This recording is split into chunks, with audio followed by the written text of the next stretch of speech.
croyez que les gens comprendront ça? Pourquoi pas? Nous sommes BTN. Nous sommes là pour rapporter la nouvelle, pas pour la fabriquer. Ça, le gouvernement s'en charge. Nous commencerons avec le sourire. Il semblerait que l'équipe responsable de la démolition de notre Old Bailey ait voulu dire au revoir de façon grandiose et quelque peu improvisée à notre ancêtre. Bien que cette démolition ait été programmée depuis des mois, la musique et les feux d'artifice n'étaient, eux, selon le responsable des opérations, absolument pas prévus. La suite après la pause. Ils nous montrent comme des arracheurs de dents. Oh, arrête de taper, tu vas la casser. T'as vu ça? Elle s'est arrêtée.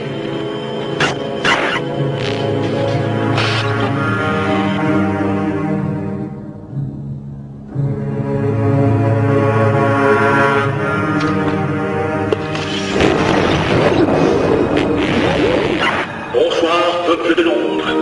Veuillez tout d'abord m'excuser d'interrompre ce canal d'urgence. J'apprécie tout comme vous le confort rassurant de la routine quotidienne, la sécurité enveloppante de l'environnement familier et la quiétude de la répétition. Pauvre con. Il n'y a aucune différence entre vous et moi. Mais concernant la commémoration des événements importants de notre histoire, associés la plupart du temps à la mort de quelqu'un ou à un conflit meurtrier et barbare, et fêtés par quelques jours de congé, j'ai pensé que nous pourrions commémorer ce 5 novembre, une date qui malheureusement est tombée dans l'oubli, en prenant sur notre emploi du temps, en nous asseyant et en parlant, vous et moi. Il existe bien sûr certaines personnes qui refusent que nous en parlions. Tu dois réfléchir. Je suppose même que des ordres ont déjà été hurlés dans les téléphones et que des hommes armés seront bientôt en route pour venir m'arrêter. Le chancelier Sutler. C'est la merde. Et pourquoi? Parce que si nos dirigeants communiquent avec nous par des volées de coups de matraque, ils savent que les mots sont des armes bien plus redoutables. Les mots nous donnent l'accès à la compréhension et à ceux à qui ils sont adressés à l'établissement de la vérité. Et la vérité, comme vous le savez, n'est pas l'apanage de notre gouvernement actuel. Monsieur, vous vouliez un studio à l'épreuve des balles et qui puisse couvrir la totalité de la ville. Cruauté et injustice, intolérance et oppression. Alors que vous aviez le droit de vous exprimer avec une totale liberté de parole et de pensée, aujourd'hui, le pouvoir vous surveille nuit et jour, contraignant votre conformisme et sollicitant votre soumission. Il nous faut des caméras. Comment sommes-nous arrivés là? À qui la faute? Il y en a bien certains qui sont plus responsables que d'autres, et ceux-là devront rendre des comptes. Mais pour être honnête, si vous cherchez les coupables, regardez-vous dans un miroir. Je connais vos raisons. Je sais que vous aviez peur, c'est légitime. La guerre, la terreur, la maladie. Devant une telle myriade de problèmes, la raison se fait rapidement altérer et nous perdons vite tout sens commun. La peur a guidé vos actions et dans votre détresse, vous vous êtes tourné vers le grand chancelier Adam Sutler. Il vous a promis l'ordre, il vous a promis la paix et il n'exigeait en retour que votre silence et votre consentement docile. Inspecteur, ils ont presque fini. La nuit dernière, j'ai cherché à rompre ce silence. La nuit dernière, j'ai fait exploser le Old Bailey pour que ce pays se souvienne de ce qu'il a oublié.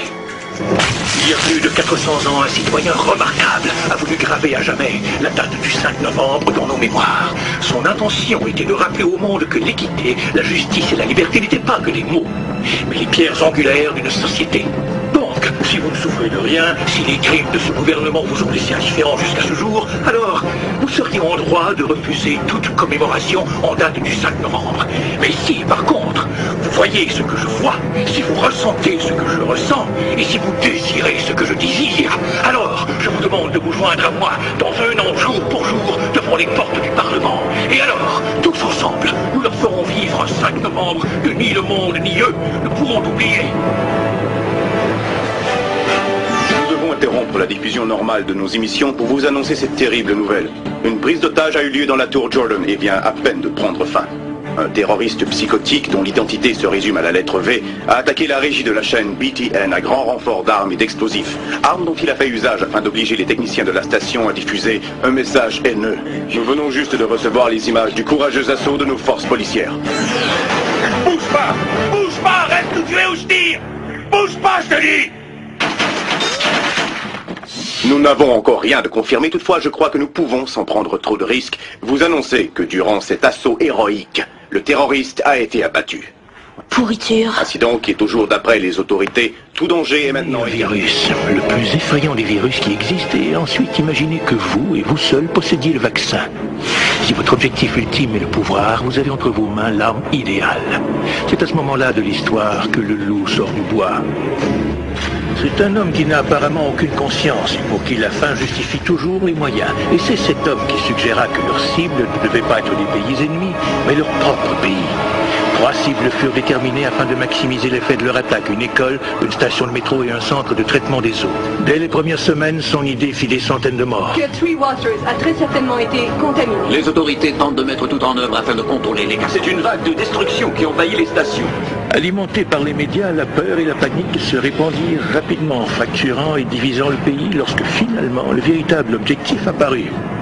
Avant l'émergence de ce virus, personne n'aurait pu envisager le résultat des élections cette année-là. Personne. Mais là, peu de temps après les résultats, alléluia, un miracle. Certains ont cru à une intervention divine. Mais c'est une société pharmaceutique contrôlée par certains membres du parti qui leur permit de devenir tous extraordinairement riches. 1 an plus tard, plusieurs extrémistes furent jugés, déclarés coupables et exécutés alors qu'un mémorial était érigé en souvenir de leurs victimes. En conclusion, le moteur principal de cette tragédie a été la peur. La peur devint l'arme principale de ce gouvernement et grâce à elle, notre politicien a reçu un titre honorifique qui fut créé exclusivement pour lui, celui de grand chancelier.